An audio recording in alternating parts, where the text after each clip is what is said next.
Hello, my holy brothers and sisters. It's Monday. How are we doing? Is it a normal Monday? No, it's not a normal Monday. But do we find inspiration around us, in front of us, beside us, between ourselves and others in our great virtual community? Yes, we do. Today, our learning has been dedicated by Keith Feldman, whose granddaughter Charlie, her Hebrew name Lior Bat Mia, is having a double cochlear implant surgery. I think he said this last night, so it might have happened today. And may her recovery from the surgery be complete and speedy. And may the implant be an incredible success. And so that she should enjoy everything that can be heard in this world. What a miracle, right? Isn't that a miracle of modern medicine? You know, we now have a cure for deafness, which for just all the history of mankind did not exist until, I'm not sure when the cochlear implant was invented, a few decades ago, not so many. And now we actually can provide hearing for people who would have otherwise spent a lifetime deaf. I mean, it really is a miracle. That is wonderful. So, Keith, may your granddaughter heal quickly, heal completely, and have a fabulously successful procedure for the cochlear implant. We are holding on page 52 of Tractate Shabbos, the second tractate in the Talmud in our Daf Yomi journey. And we've opened chapter 5, and we're looking at the first Mishnah of chapter 5. And this is regarding our animals, right? So specifically, with what may an animal go out on Shabbat? So for sure, the animal cannot carry the burden that it carries during the week, right? So animals in the old days, I mean, they weren't just pets, right? So this was basic transportation. There's lots of different animals that came into play. But for our purposes today, let's just think about the horse, the donkey, the mule, and the camel, real beasts of burden. So for sure, on Shabbat, am I sure of this? I'm pretty sure of this, that you can't ride the donkey, right? Because then the beast of burden is bearing you. You're the burden. For sure, the beast of burden cannot carry your goods, right? You can't load up the donkey and it walks on Shabbat. Just as you have a day of rest, your animal has a day of rest. And so it can't be bearing your burden. The question that comes up is, what about the tackle of the animal, right? So you can imagine, like if you think of horses on a horse farm, right? When they're out grazing, they've got nothing, right? Perhaps nothing. They're just themselves. But if they're going to be led around, they're going to at least have the bit between its teeth, possibly the reins, possibly a halter. Some animals are led around by a nose ring, right? So there's sort of the gear that allows us to lead the animal and just not burden the animal, but transport it safely. Now, if we leave on additional tackle that's not necessary for the animal, in terms of securing it, right? Securing the animal so that it can be put in a safe place for its own safety, and so that it can be put in a safe place for the safety of other people, right? I mean, you don't want a bull wandering around in a china shop or anywhere that it could cause damage. So for the sake of security, you're going to leave some of that tackle on the animal.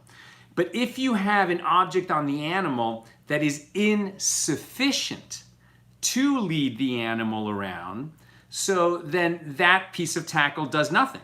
And it's just a burden on the animal, and it shouldn't be on the animal during Shabbos. Or if you have a piece of tackle that allows you to lead the animal around safely, but it's excessive, it's more than you need, it's overkill in terms of leading the animal around and keeping it safe, then that excessive security would also constitute a burden, and it shouldn't be on the animal on Shabbat. So that's the basic Mishnah that we're exploring, and now let's look at some particulars of this. So we're told that Rabbi Yishmael, the son of Rabbi Yossi, said before Rabbi Yehuda Hanasi, and we learned, was it yesterday or the day before, that Rebbe had tremendous respect for Rabbi Yishmael. He had respect for Rabbi Yishmael, and he especially had respect for Rabbi Yishmael's father, Rabbi Yosei. So when Yishmael, the son of Yosei, spoke before Rebbe, Rebbe would accept these teachings, right, that if they were in the name of his father, and this was a kind of teaching that had a lot of weight, right? And so Rabbi Yishmael said, 4 animals go out with a bit on Shabbos, and they are the horse, the donkey, the mule, and the camel, right? So for sure the bit is necessary. Whereas, for example, a dog, well, I mean, we don't use bit to control a dog, but there's other animals that you don't need a bit, and like the goat, right? So a goat, you could move it around without having a bit between its teeth. That might be excessive and therefore a burden, because I don't really know from goats, but it seems to me like probably just a rope around the goat's neck would be enough to lead it around, and you don't have to have that restraint on the goat, which is the bit between its teeth. The Mishnah also tells us that all animals that typically have a chain around their neck may keep the chain and be led by the chain, right? So that chain, and where this becomes a little bit of a question is, well, what if the chain is, so if the chain is being used, right, to lead the animal safely, so it makes sense, on Shabbat they should have it. What if the chain is ornamental in nature? So there the sages disagree. Some say if it's ornamental, it's fine, you can keep it on Shabbos. And some say, well, if it's ornamental, it's unnecessary. The animal doesn't need the ornament, right? He's ornamented for the sake of, I guess, appearing beautiful. I mean, it's almost like, people who take their car and soup it up a little and put extra, nice looking wheels or whatever on it.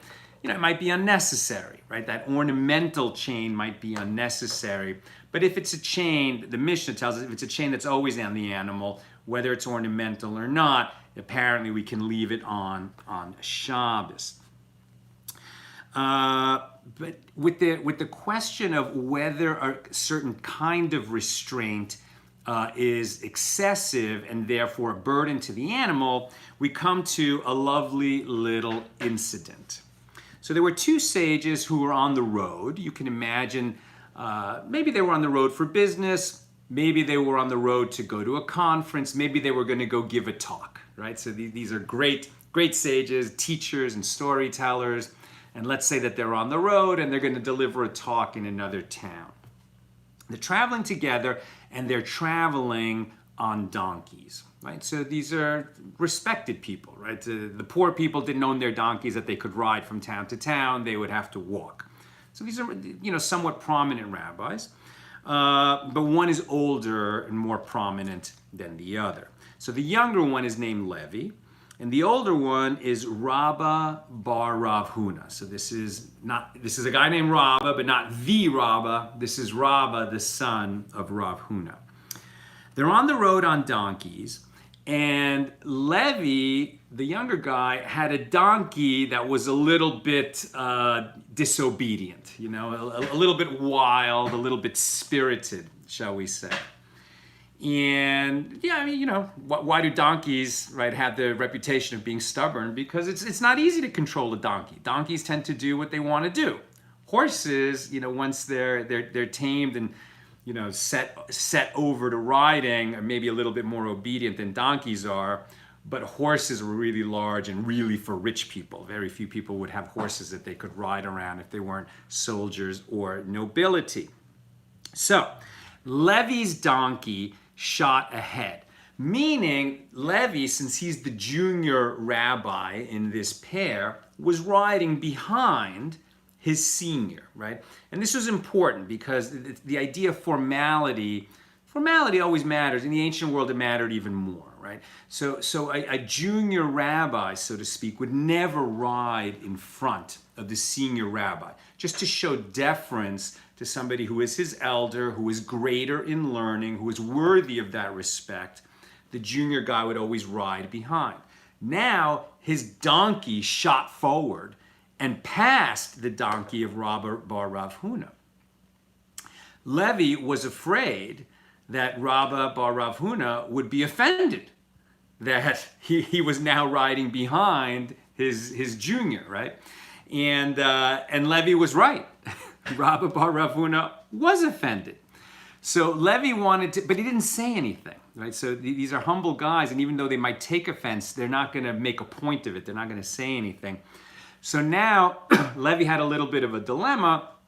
He was afraid that he had offended Rabba bar Rav Huna, but Rabba bar Rav Huna didn't say anything. So if Levi apologized for offending Rabba bar Rav Huna, that in itself might be insulting, because maybe the guy didn't take offense, and just assuming that he's offended could actually be insulting in itself. So what did Levi do?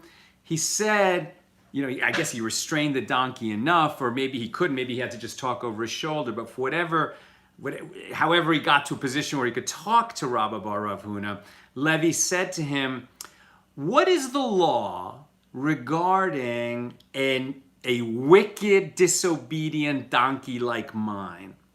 May we have a halter on it, may it go out with a halter on Shabbos. Right? So in this way, it was a beautiful show of tact. In this way, he first of all communicated to Rabba bar Rav Huna that he didn't mean to pass him. It was the donkey's own nature that did that. And he communicated, that I defer to you, that I want to learn the law from you. It wasn't my plan that my donkey would pass yours. So please teach me something. And he communicated that I don't know if you're offended or not, and I don't want to assume that you are, but just in case, here's this situation, and perhaps you could teach me something. And Rabba bar Rav Huna, who had been offended, got the message right away. He said, "Oh, okay, I get it. You're not trying to, ride in front and take on airs like you're superior, you're higher in authority than I am." So Rabba bar Rav Huna gave Levi a very nice answer, because probably both of them knew very well that the answer is yes. You can put a halter. This is a next level of restraint, more than just the bit between its teeth, which normally would be a burden on an animal and therefore prohibited on Shabbos. But when it is a wild, disobedient, wicked donkey, like Levi's donkey, one where that could cause problems and kick people or do other kinds of harm, yes, you can put a halter on it. So the simple answer is yes, you can. But Rabba bar Rav Huna gave actually a little bit more of an answer. And he said, I heard from your father, because Levi's father had been a prominent sage as well, quite prominent. And so Rabba bar Rav Huna said, I heard from your father in the name, who taught, what was it? Rabba bar Rav Huna answered, your father said in the name of Shmuel that the halacha, the law, is like Hananiah.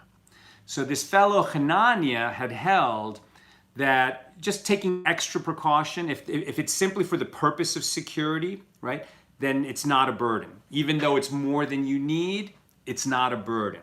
And Shmuel held like Hananiah, and Levi's father, what was his name?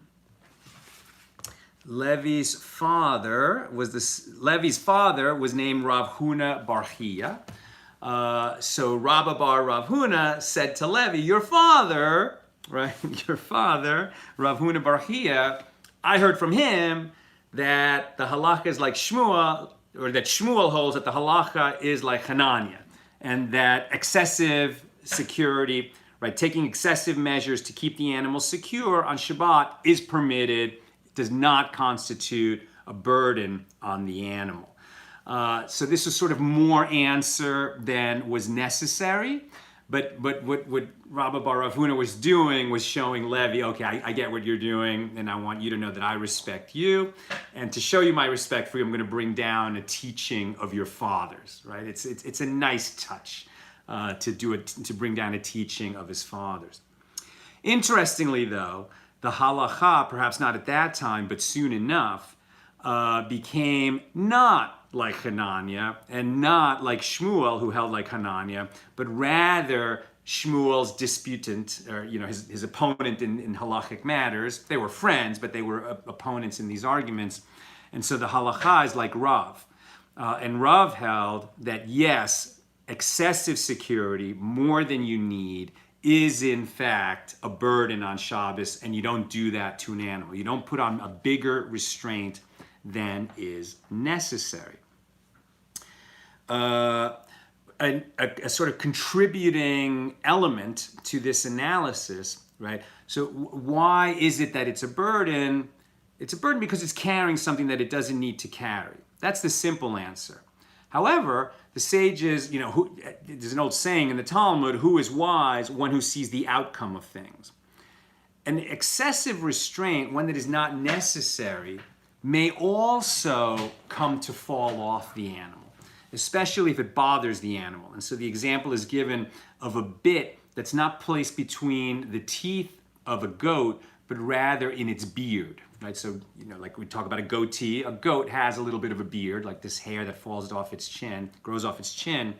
And sometimes they would tie a little metal rod, a bit, into the beard of the goat. That was prohibited on Shabbos. Prohibited, it's not such a big burden, it's obviously not so heavy, but it could be bothersome to the goat, and the goat might rub it on something at some point, and it comes to fall off. Why is it a problem if it falls off? Because the owner, who doesn't want to lose the bit, might come to pick it up and carry it with him on Shabbos. And if he carries it more than 4 cubits in the public domain, he will have violated the prohibition on carrying on Shabbos. And this, by the way, is one of the reasons that we don't ride bicycles on Shabbos. And some people allow kick scooters, certainly not electric scooters, right? But a bicycle, there's no electric engine or gas engine. You certainly can't drive a car on Shabbos because you start the car. Even if it's an electric vehicle, we consider that like igniting, like kindling a flame. A bicycle doesn't have any kind of an engine like that where there's any, this issue of kindling. But one problem with the bicycle is that you're sort of carrying your own weight by being on the bicycle and propelling yourself. Another problem is that something might fall off the bicycle and then you might come to carry it. Or the bicycle might break down. And then you didn't want to abandon the bicycle wherever it was, and you push the bike, and that's like carrying. Now you're carrying in the public domain. So similar to this idea that we're concerned about the bit falling out of the beard of the goat, and that's why that would be prohibited. Something that comes up now that we're talking about an excessive security, and is it a burden on the animal? And I see that there's some questions, so I'll come back to those momentarily. But if we have the case of the red heifer. Now, a red heifer is perhaps the most valuable animal in human history.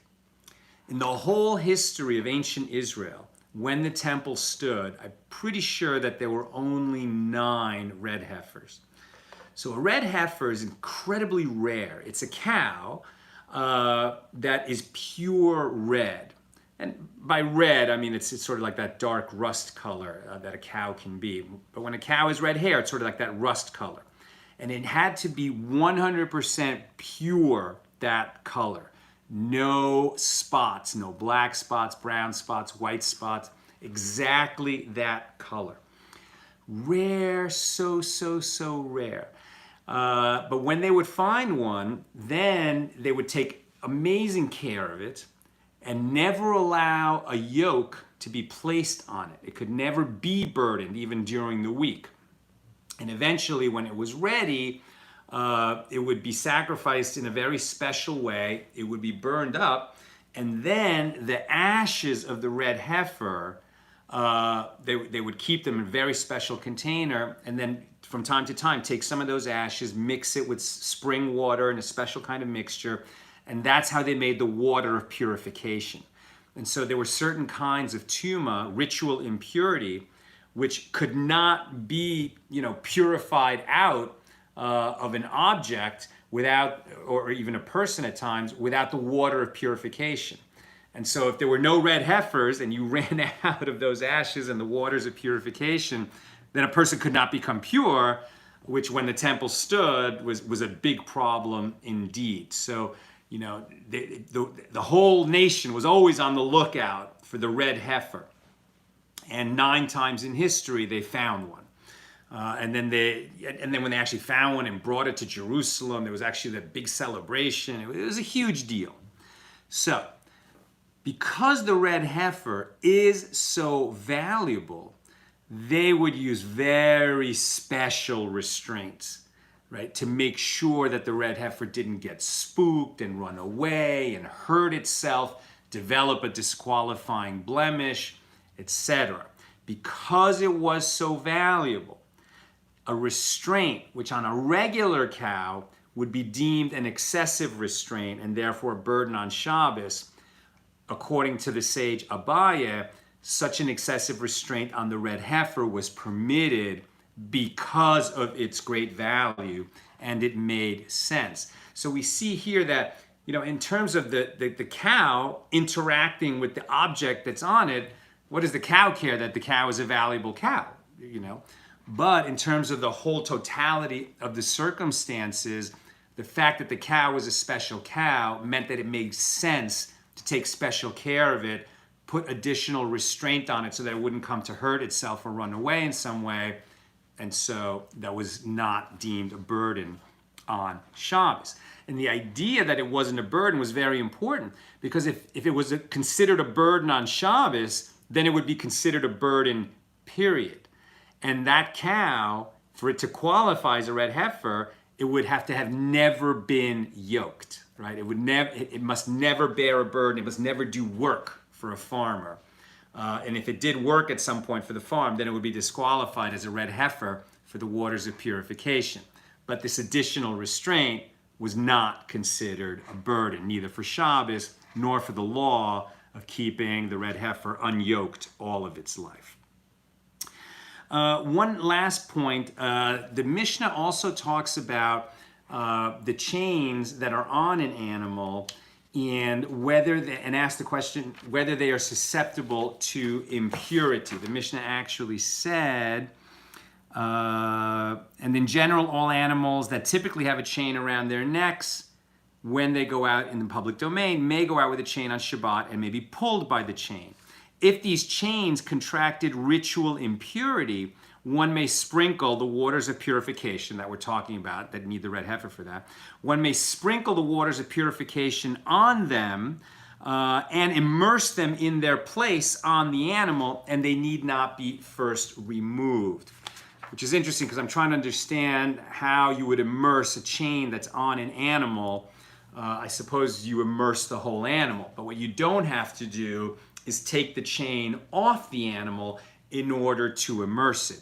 Presumably for the same reason, that it's a matter of safety to keep these restraints on the animal. So even though there's going to be certain parts of those chains, which while the animal is wearing them, that you might be concerned that they might not be fully immersed because they're attached to the tackle of the animal, nevertheless, we're not concerned about that, and we can leave the chain on the animal.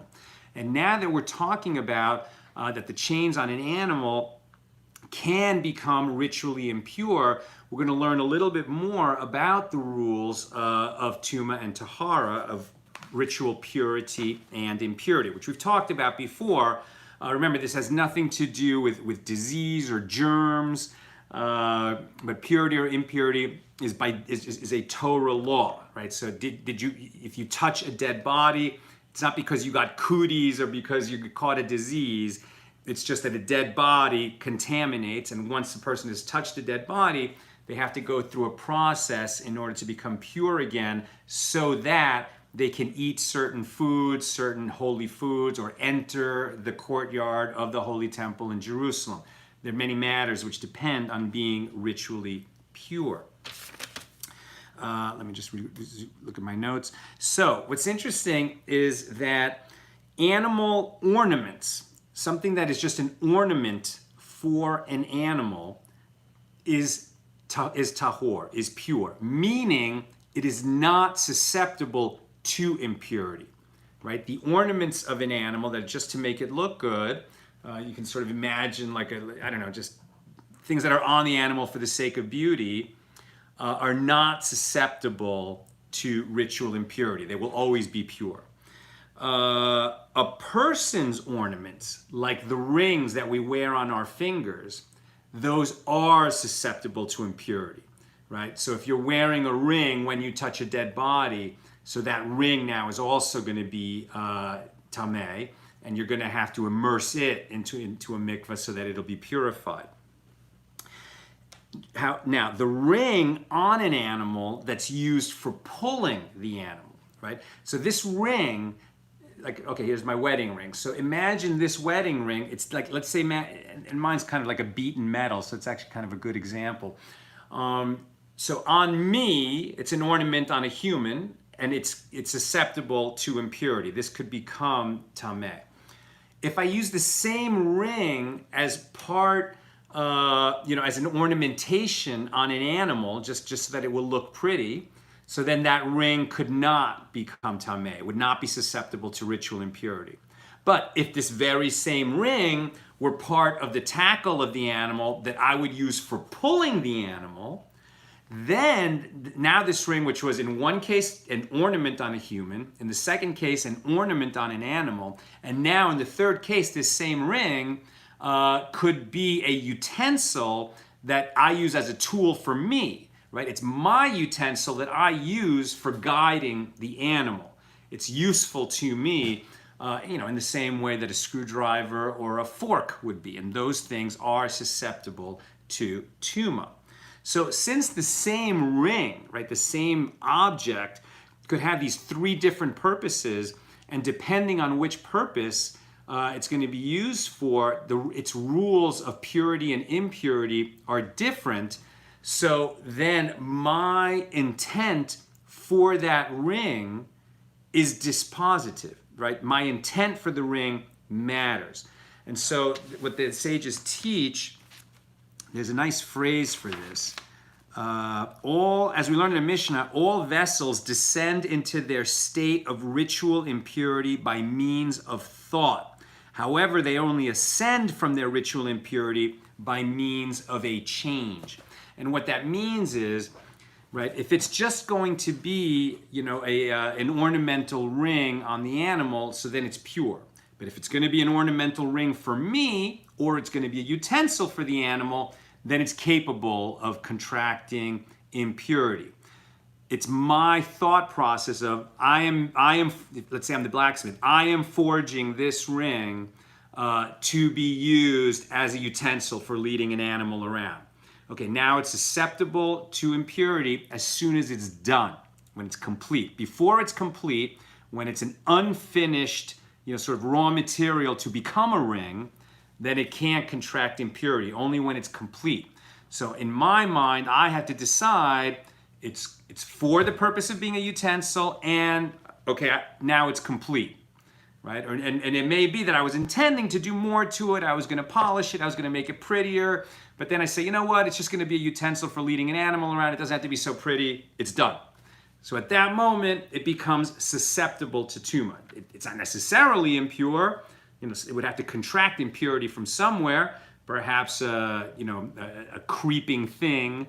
Certain insects impart, called the sharets, imparts impurity. So if it comes into contact with the ring, okay, now it's impure and it needs to be purified. So with my mind, I determine when that thing became susceptible to impurity.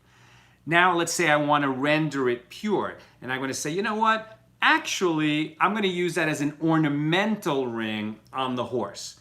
Ornamental rings are not susceptible to impurity, but I can't just decide, you know what, this thing that I decided that it was going to be for pulling the animal, and let's say I even used it to pull the animal, I can't now say, no, actually I'm going to use it as an ornamental, so it's no longer susceptible to impurity. In order to transform it into an ornamental ring that would have a new status, which is automatically pure and not susceptible to impurity, I would have to transform the ring in some way. I would have to take an action on it. Perhaps fire it up and make it bigger, or hammer it, cut it, do something that causes a physical transformation, and thereby it becomes a new object. And it can lose its old impure status because it was transformed into a new object. So with our minds, right, we can make something impure, in other words, capable of becoming impure. But with our minds, we can't purify. We can't turn it into an object which is no longer susceptible to impurity. And that's an important difference that we discover here on our page 52 in Tractate Shabbos. Tomorrow, with God's help, and I'm going to look at questions in a moment, but tomorrow, with God's help, we'll continue on page 53, and we'll open a new Mishnah there, the second Mishnah of chapter 5, right? We're in chapter 5 of chapter 5, and that's going to pertain to the saddle. We've been talking about the bit and the reins and the halter, and tomorrow we'll start talking about the saddle of the animal. Okay, Susan March, if a red heifer, and you said a red Hefner, that's funny, like Hugh Hefner, but I know you meant a red heifer. If a red heifer was found today, who would perform the sacrifice, and where would this take place? And the answer is we wouldn't. Right? We wouldn't sacrifice the red heifer. We don't sacrifice any animals today because we don't have a temple. We don't have the holy temple in place, and so the whole sacrificial system is suspended and has been since the year 70 of the Common Era, so going on almost 2,000 years. But we pray every day that the temple will be restored, right? That there will be a third temple. And the third temple, it will be miraculously built by God when the Messiah comes. And then there's a question. We believe that when the third temple comes, the sacrificial system will come with it. But that's not a universal opinion. Some hold that the sacrificial system existed at that time because the whole ancient world, like all religious practice in the ancient world, was associated with animal sacrifices. And now, the religious practices of the whole world are not associated with animal sacrifices. And so some hold pretty strongly that when the temple is restored, there won't be animal sacrifice. We don't know. Either the Messiah or God's self will tell us at that time. But what we certainly pray for is that the temple will be restored. Carolyn says, so how do we deal with the burden of a stubborn person? Just kidding. All I could say about that, because I have dealt with stubborn people in my time, is that you can't make a stubborn person unstubborn. The only thing that has any chance of success is modeling the behavior we hope they will take on, and it won't happen quickly if it happens at all. Jim Blanchard says, hey, senior, I think you're talking to me. What happened to that cute lady that used to share this spot? Better say you're sorry or I'll be calling her entiende. I'm not sure what you're saying, Jim. But if you're asking where's Nina, who is my partner in all things, she's watching, she's inside, she takes questions, and it's Nina who writes the Thursday Hero column every week, which is some of our most popular content, comes out on Thursdays.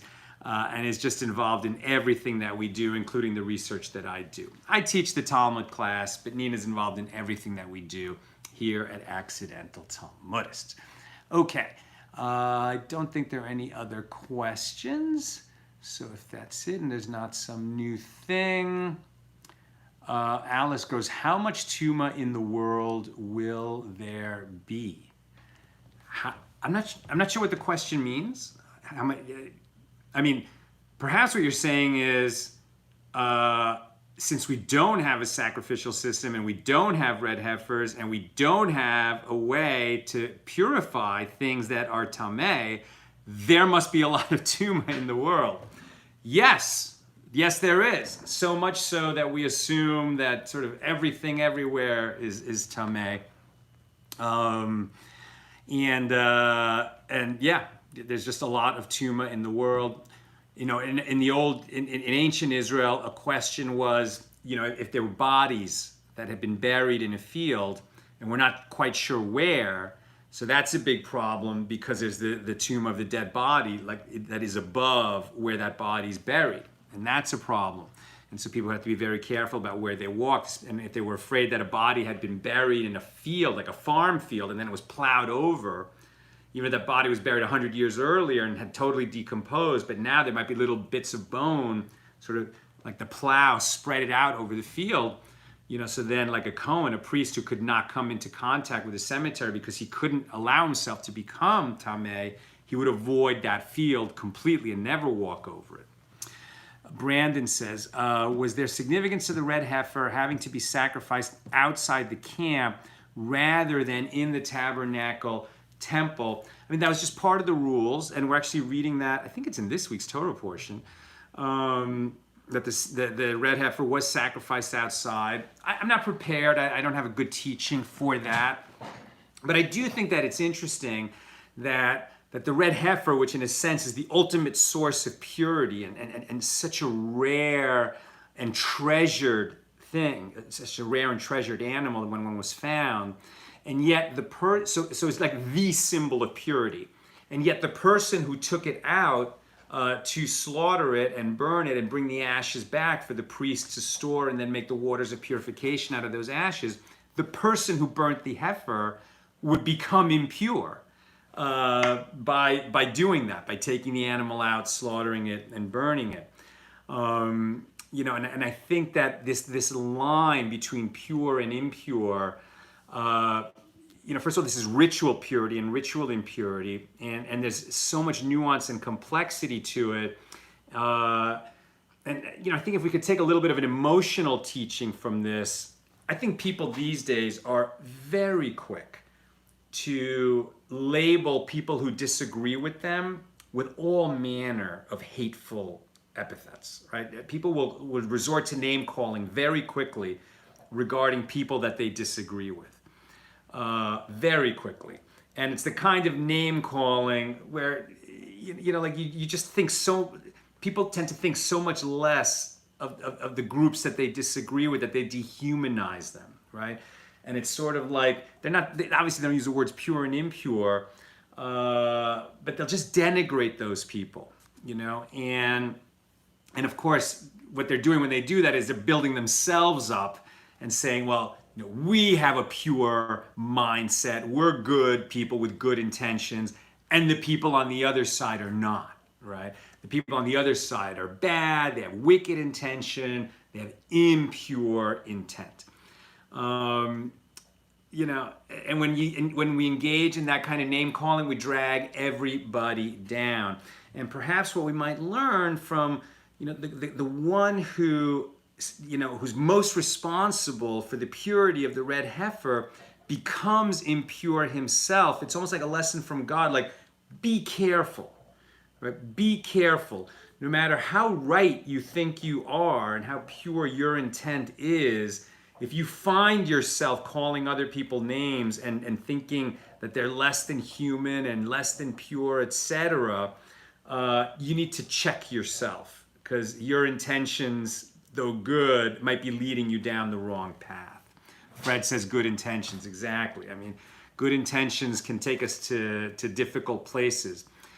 So on matters of purity and impurity, it is best to be humble, right? And to say, you know what? This complicated subject, I need to learn more. Not just in matters of religious, you know, Talmudic purity and impurity, but on anything when we're going to rule, you know, who's right and who's wrong, where an issue is complicated, don't jump to, well, I'm right, they're wrong, they're gross, right? Because that lack of humility will probably lead the one saying that into trouble. That's an off-the-cuff type of teaching. I hope it helps. Okay, my pals, sending you big love. With God's help, we'll continue tomorrow with page 53 of Tractate Shabbos. All the best.